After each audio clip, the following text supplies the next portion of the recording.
Welcome to this little video. Now, August can be a strange month in the garden because everything still says summer. The days are long, flowers are still blooming, vegetables are ripening, but on the surface, it can look as though the garden should still be racing ahead. But underneath all of that, something is beginning to change. August is a turning point. And once I started looking at August that way, rather than simply seeing it as another summer month, a lot of what happened in the garden began to make much more sense. And I hope it does for you too. So this year, especially with so little rain, I have noticed growth slowing down in my own garden. Plants that I might normally expect to keep pushing out new growth are taking things a little more steadily. Now, that does not necessarily mean something has gone wrong in your garden. Sometimes the garden is simply responding to the conditions it has been given. And that is one of the most important things I think we can understand as gardeners. The garden does not follow a calendar perfectly. It responds to temperature and rainfall and light and conditions and soil conditions and the weather it has experienced over the previous weeks and months. So although the calendar might say August, my garden may behave slightly different from yours, depending on where you are in the country, depending on where you are in the world. And that is normal. What matters is learning to look at what the garden is actually telling us. August sits in a fascinating place in the garden year because we are still enjoying summer, but the garden is beginning to move away from producing endless new growth. And some plants are putting more energy into the flowers, others are concentrating on the fruit, and some are developing seeds. And some are simply trying to conserve moisture and cope with the heat. And that is why a garden can suddenly start looking different at this point in the year. So take deadheading, for instance. It is very easy to think of deadheading as simply making plants look tidier. Of course, it does that, but there is much more going on.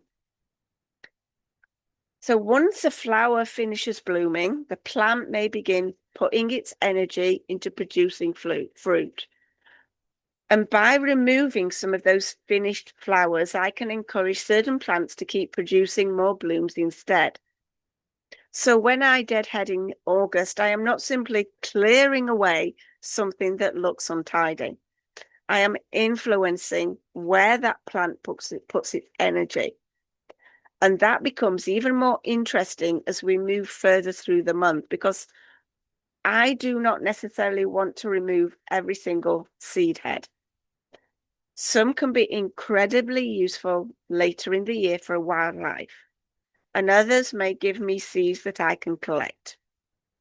So August starts becoming less about automatically doing something and more about observing and deciding what I want from that particular plant.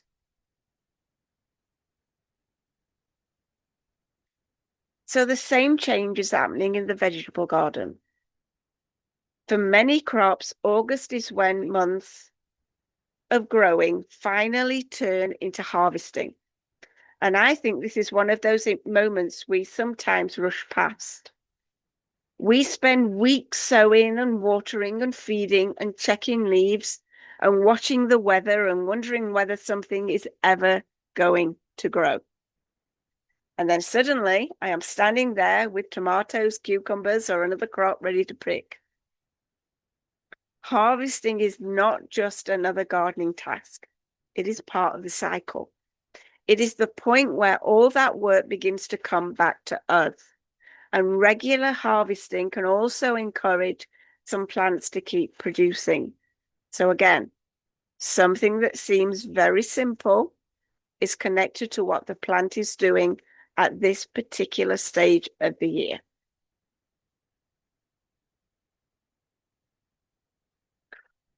So containers can become especially noticeable in August.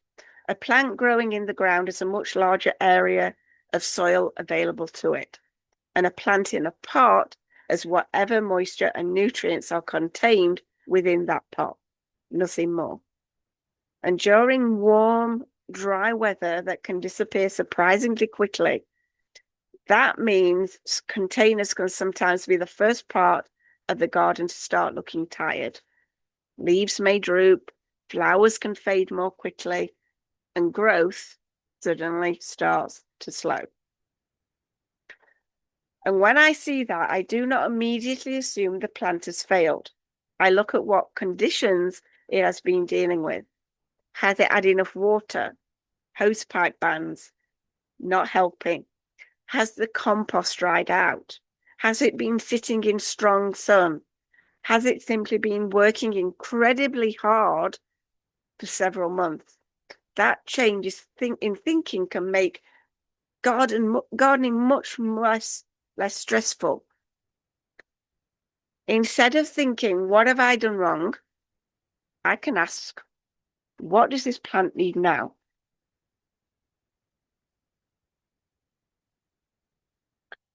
And our lawns can tell a similar story. In a dry summer, they look rather sorry for themselves. Grass can lose that lush green appearance we associate with a healthy lawn, and suddenly the whole garden can feel tired because such a large area has changed colour. But appearances can be deceptive. Grass naturally reacts to dry conditions. So I would rather understand what is happening than panic because my lawn is no longer looks perfect. Gardens are living spaces. They change with the seasons and with the weather. They are not meant to look exactly the same every single week of the year. And I think August teaches us that particularly well. It is very easy during spring to feel excited because everything is beginning. Seeds are being sown, buds are opening, new growth is appearing elsewhere. August has a different energy. Now I am seeing the results of what happened earlier in the year. Some things have worked beautifully, some plants have struggled, and something I planted might have surprised me, but something else might have done absolutely nothing. That is gardening. Every year teaches you something. And this is also the point when I start noticing little clues about what I might change next year. Perhaps a container dried out too quickly in its current position. Maybe something needed more shade. Perhaps another plant loved a place I had not expected it to enjoy. And those observations are incredibly useful.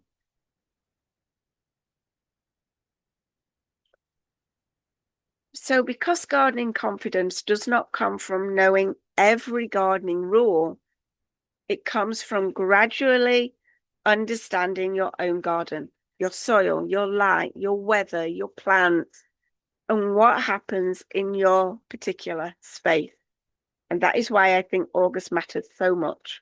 It gives us a chance to stop looking only at what needs doing and start noticing what the garden has been showing us. Yes, there are jobs that need attention. There are flowers to deadhead, crops to harvest, containers to watch, and lawns that may need a little patience. But underneath all of those individual jobs is something much bigger. The garden is beginning to change direction. Summer has not disappeared. There is still plenty of growing and flowering and harvesting ahead. But the first signs of the next stage of the gardening year are beginning to appear. So if your garden seems slower this month, if things look a little tired or the lack of rain has changed what you expected to see, Do not immediately assume you are behind. Take a look around. Notice what is still flowering. Notice what is starting to ripen. Notice what has slowed down. And notice which plants are coping beautifully and which ones are asking for a little more attention. August is not a month where the garden has suddenly stopped performing. It is a month where the garden is changing. And once you understand that, August becomes much easier to read. So instead of wondering what you should be doing every 5 minutes, you can begin to understand why things are happening. And that is why gardening starts becoming much more enjoyable, because you are no longer trying to control every part of the garden. You are learning how to work with it. So if you have any questions on what I've been talking about, just drop them in the comments and I'd be happy to help you out with your August garden.